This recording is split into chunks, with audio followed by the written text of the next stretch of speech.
que ele não é só uma pessoa que me convidou para vir fazer essa palestra, mas é um amigo, né?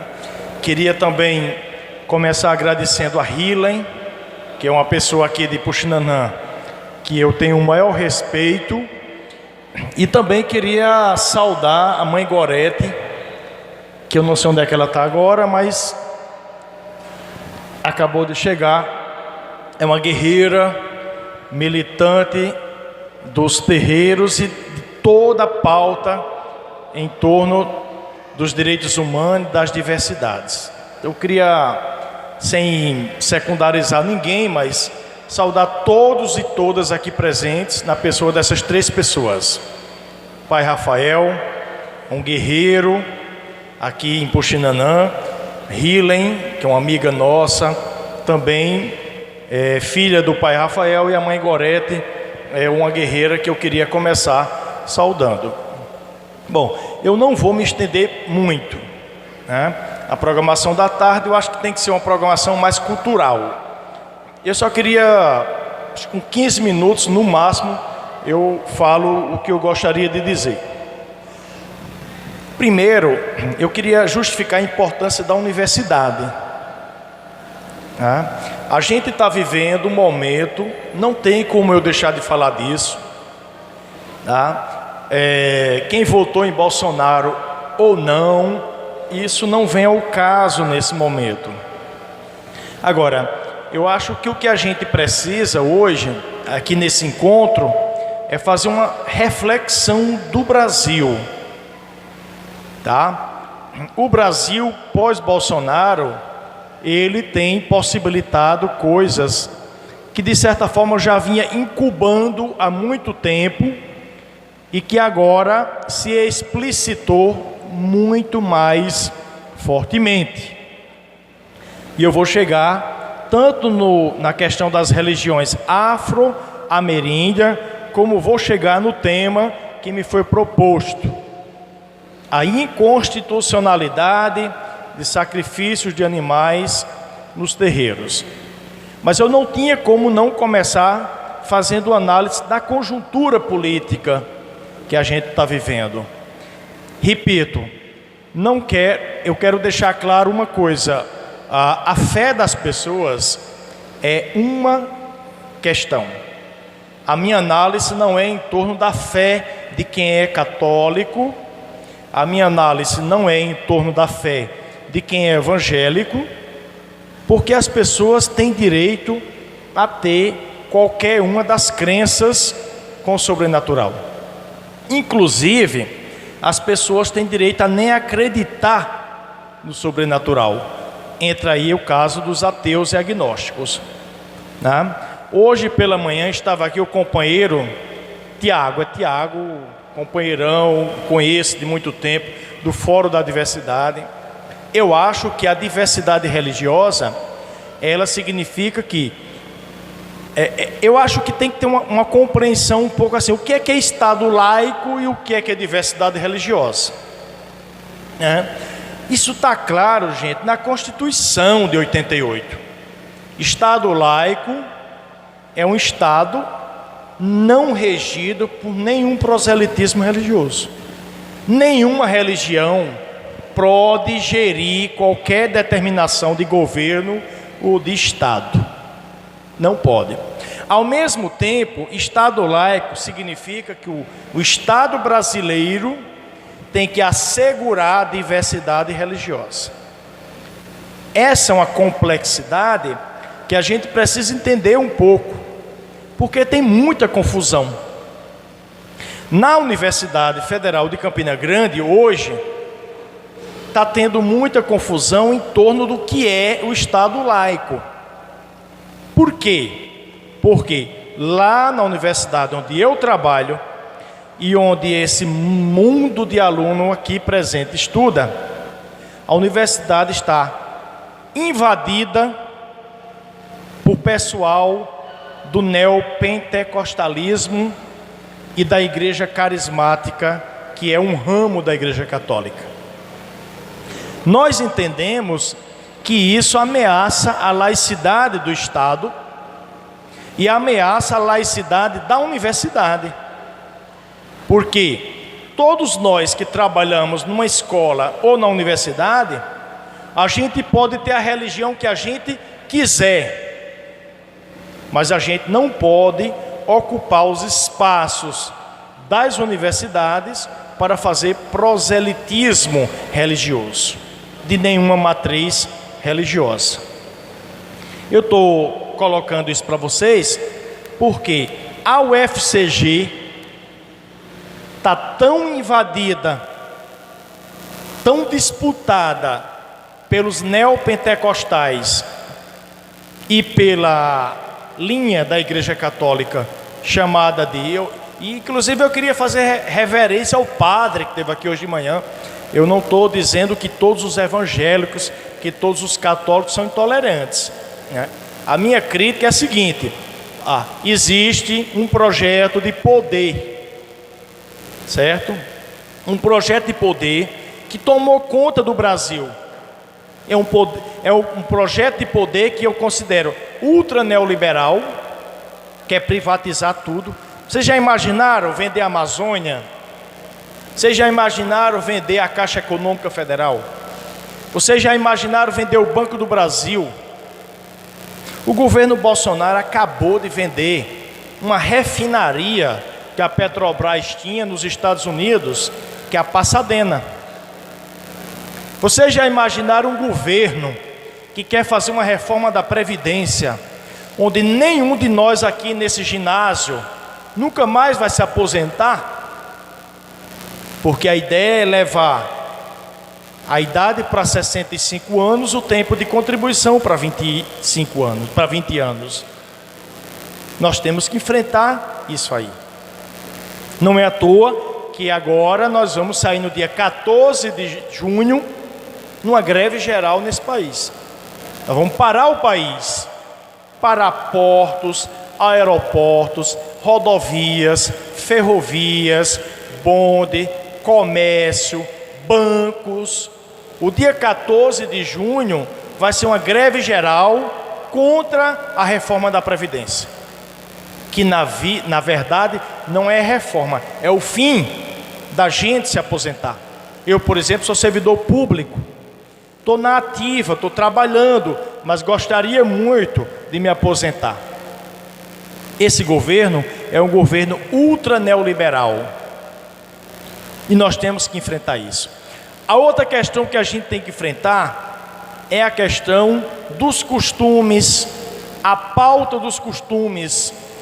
Eu não sei se vocês estão sabendo, mas o ministro da Educação, Weintraub, acabou de cortar recursos em torno de 2 bilhões e 400 milhões na educação básica, no ginásio dessa escola, nessa escola aqui do lado. E cortou 2 bilhões e 200 milhões das universidades, Cefetes e Fetes. É um desmonte da educação. Um desmonte da educação pública.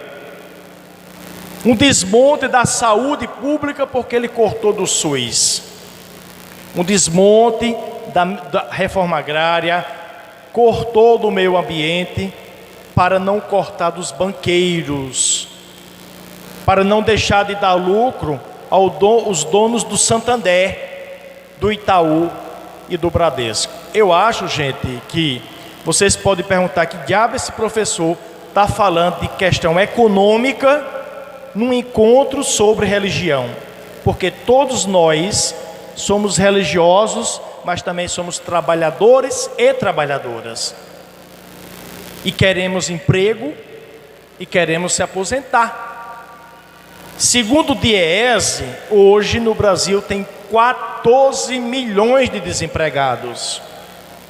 Essa semana em Campina Grande, a grande notícia foi as demissões coletivas feitas pela Coteminas e pela Alpargatas, em torno de mais de 1.000 pessoas, 1.000 trabalhadores que foram demitidos essa semana. Eu acho que a gente precisa refletir sobre essa pauta econômica, social. Ao mesmo tempo, para pegar o gancho com a gente, Nós precisamos ir para as ruas e defender a pauta de combate a uma onda conservadora que vem se arrastando no Brasil. Não é de hoje, mas eu acho assim que ela ficou mais nítida depois de 2013. Agora, nesse momento, nós estamos aqui, mas tem gente no Brasil com a camisa verde e amarela da seleção brasileira. Estava acompanhando agora no meu Facebook. Tem gente no Brasil desfilando por uma manifestação pró-Bolsonaro, por uma manifestação pró-Moro. Nós sabemos que nós somos, vou dizer os dados para vocês, reconhecido pela ONU, a Organização das Nações Unidas, o Brasil que tem a polícia mais violenta e o genocídio negro no Brasil. Jovens e negros, lembra que recentemente o maior caso foi o compositor e cantor que foi assassinado só com 200 tiros, segundo Bolsonaro, foi um acontecido, segundo o Moro foi uma coincidência, mas foram mais de 200 tiros, que mataram 2 negros, um cantor e compositor e um catador de lixo que veio ajudar e que ontem o Superior Tribunal Militar deu a liberdade para eles. O Brasil é o país que mais mata negros. A polícia, quando revista negros, diferentemente de que revista brancos. Nós precisamos nos colocar contra o pacote do ministro Sérgio Moro. O Sérgio Moro, ele coloca como paladino da justiça, da moral. Nós sabemos que ele, junto com o Bolsonaro, assinaram um decreto que é inconstitucional. A Procuradoria-Geral da República já disse que é inconstitucional, que é aquele decreto do uso ilimitado das armas, o famoso decreto das armas. Não se combate crime, não se combate. Se quiser combater o tráfico, eles têm que ir em Copacabana. Se quiser combater o tráfico, tem que ir nos Jardins, tem que ir na Avenida Paulista, tem que ir em Brasília, porque é lá que estão os traficantes, alguns deles políticos, alguns deles milicianos, alguns deles políticos. Nós temos que enfrentar isso. O governo tem várias frentes. A terceira é a que nos diz respeito. Essa semana, um terreiro foi depedrado no Distrito Federal. Isso é novidade? Não é novidade. Terreiros invadidos, aqui mesmo em Puxinanã já aconteceu. Pai Rafael sabe disso, Hilen sabe disso, Mãe Gorete sabe disso. Não foi uma, 2 ou 3 vezes que o terreiro do Pai Rafael foi violentado fisicamente e simbolicamente aqui nessa cidade. E isso é uma realidade brasileira. Eu estava conversando com o Tiago, quero contribuir muito com a biblioteca que ele quer fazer, porque eu acho que a gente precisa saber os trabalhos de pesquisa que lá na universidade a gente já tem. Acabei de orientar um mestrado sobre a lei que liberava os cultos de serem criminosos e de pedir autorização à polícia para poder realizar os seus cultos afro, que é a lei de 1966, no governo João Agripino. Eu orientei essa dissertação. Ela está no programa de pós-graduação lá de Campina Grande. É um estudo sobre a lei de 1966. Vocês sabem, gente, que quem é mais velho aqui sabe, antes de 66, para fazer as entregas, as oferendas, ia para as matas e a polícia chegava e pegava, prendia, levava para a delegacia porque era considerado crime. Eu nunca mais imaginava que isso iria voltar a acontecer, mas voltou a acontecer sim. Embora a lei tenha sido promulgada em 1966, é uma lei. Lei é letra morta, lei é papel. Na prática, embora tenha sido muito importante a lei, os terreiros nunca deixaram de ser invadidos, criminalizados no Brasil inteiro. E essa é uma pauta que a gente precisa enfrentar. A gente, que eu digo a parceria da universidade, os movimentos sociais e o povo do santo. Gente, a gente pode dar apoio a vocês, a gente pode ajudar, a gente vem aqui, a gente orienta um doutorado, a gente orienta um mestrado. Toda pesquisa dessa é para legitimar a luta de vocês, mas a luta é de vocês, não é da universidade. A universidade tem que fazer um papel de se juntar aos movimentos sociais como de vocês. Nesse sentido, mãe Gorete, eu queria ressaltar, parabenizar a senhora por um trabalho maravilhoso que você fez na Praça da Bandeira. Chega no tema que eu estava falando, que foi o dia que o Supremo Tribunal Federal estava julgando a inconstitucionalidade dos sacrifícios de animais em terreiros de Umbanda e Candomblé. Ali eu vi uma esperança. Qual que foi a esperança? Eu vi vários terreiros juntos na Praça da Bandeira. Eu vi vários juremeiros e juremeiras na Praça da Bandeira. Inclusive uma querida pessoa que precisa ser mencionada, que tem uma história belíssima, que é a mãe Carminha, lá da Ramadinha de Campina Grande. É isso, gente. Nós precisamos juntar força. Não podemos disputar, competir, fragmentar demais. Gente, a gente precisa ter clareza, noção do que está acontecendo no Brasil. Se a gente se dispersar e fizer uma rivalidade entre a gente, nós todos vamos ser tragados, todos vamos ser engolidos. Nós não estamos sob o governo do PT, nós não estamos sob o governo do PSDB, nós estamos sob um governo fascistizante.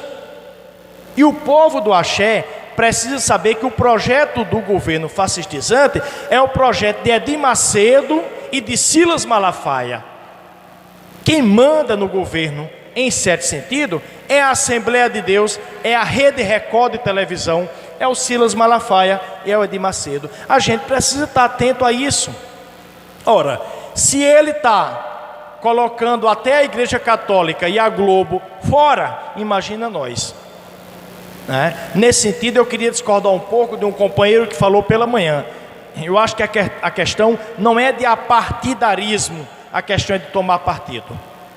Inclusive juntar todas as forças políticas, sociais, partido político, movimentos sociais, quem estiver do nosso lado para defender a diversidade, a diferença, para defender que o Brasil não é um Brasil católico, como se o catolicismo e o protestantismo pudessem ser as únicas matrizes verdadeiras, absolutas, normais. Nós temos que enfrentar isso, porque quem está dando... Olha, saiu uma pesquisa recentemente sobre a popularidade do Bolsonaro. Ele está despencando. Sabe onde que ele ainda tem uma certa aceitação? Nos evangélicos da Assembleia de Deus e do Silas Malafaia e da turma dele lá. Antes da campanha, vocês podem dizer que eu estou fazendo proselitismo político, mas isso aqui são constatações históricas. No segundo turno, as Assembleias de Deus e a Universal, eles não fizeram culto, eles fizeram palanque político. Os pastores das igrejas, no sábado, antes da eleição no domingo, fizeram palanque político para eleger Bolsonaro. Um governo fascistizante, racista, LGBTfóbico, machista. Não precisa esclarecer mais do que isso. É isso. Eles têm uma bancada grande no Congresso. A bancada da Bíblia é grande no Congresso. Por incrível que pareça, foi a bancada da Bíblia que deu o golpe e ajudou a tirar Dilma. A bancada da Bíblia era a favor da terceirização, da reforma trabalhista, da reforma da Previdência. É impressionante como esses pastores se dizem filhos de Deus e representantes de Deus na terra, mas na verdade eles são representantes do grande capital. As igrejas não pagam imposto nesse Brasil.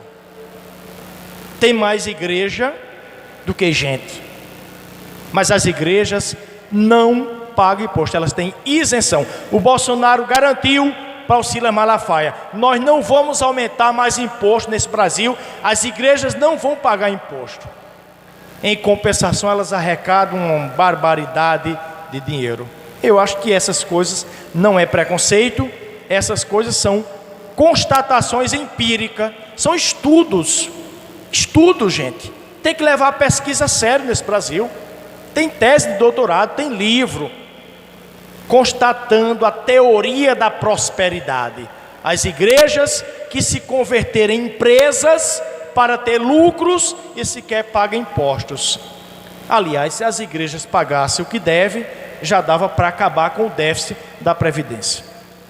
Para finalizar, chegar no tema que eu estou colocando, o Supremo. Aliás, eu estou muito triste, porque eu estava acompanhando até agora que tem passeata no Brasil pedindo o fechamento do Supremo Tribunal Federal. Hoje, agora, nesse momento eu estava acompanhando aqui. Isso é ditadura. Por mais que eu tenha críticas ao Congresso Nacional, por mais que eu tenha críticas ao Supremo, porque o Supremo fez uma licitação de não sei quantos milhões para comprar vinho e lagosta, isso é uma coisa. Agora, defender fechar o Congresso, defender fechar o Supremo Tribunal Federal, é assinar um atestado de defender a ditadura. E nós que somos historiadores já conhecemos o que é a ditadura. Está na rua hoje. Claro que está 4 gatos pingados, que eu acabei de ver, 4 gatos pingados. Em Brasília deu uma merreca de gente, mas estão pedindo o fim do Supremo. Ora, o Supremo, não é que o Supremo seja santo, mas o Supremo acabou fazendo 2 coisas que foram importantes para nós. Primeiro, julgou no dia 28 de março de 2019, quando nós estávamos na Praça da Bandeira, a inconstitucionalidade de um projeto que vinha do Rio Grande do Sul sobre sacrifício de animais nos terreiros. E aí eu volto a dizer, quando lá em 66 eu não pensava que ia ter mais isso, voltou-se a discutir na Suprema Corte Brasileira se é proibido ou permitido sacrificar uma galinha num terreiro de Umbanda ou de Candomblé. O Supremo passou vários dias julgando isso. Os ministros pediam vista, enfim. Mas nós sabemos que 28 de março de 2019 é um ano-chave. Eles declararam que é inconstitucional, porque ameaça a liberdade religiosa e de expressão que está na Constituição brasileira. Portanto, nós ganhamos essa. Aí eu pergunto, ganhamos por conta do Supremo? Não, ganhamos por conta das ruas. Ganhamos por conta da luta do movimento negro, do povo do axé. Os votos foi por unanimidade. Se vocês entrarem na internet, vocês vão ver a maravilha que são os votos dos ministros do Supremo Tribunal Federal. É inconstitucional voltar a proibir sacrifício de animais em religiões afro-ameríndias. Quando o Pimentel Filho inventou essa presepada em Campina, eu escrevi um texto na época. Na época, Veneziano era prefeito, Zé Luiz era vice-prefeito e, claro, Zé Luiz bem ligado às religiões de matriz evangélica. E eu dizia, por que é que não proíbe o bar do cuscuz de matar galinha e vender caro a gente? Por que é que não proíbe o matadouro lá em Campina Grande, em Bodocongó, de sacrificar os bois? Porque se alguém quiser saber como é que é sacrificado um boi no matadouro, vai lá olhar como é que é.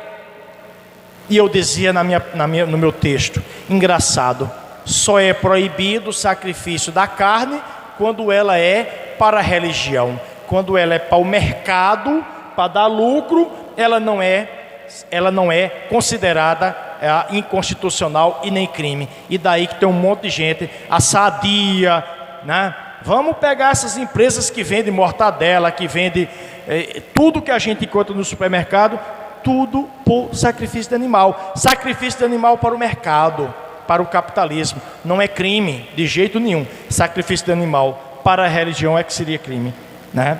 Pela nossa luta, é que o Supremo Tribunal Federal deu o ganho causa nossa. E por fim, eu acho que tem, para encerrar, comemorar outra luta do movimento LGBT.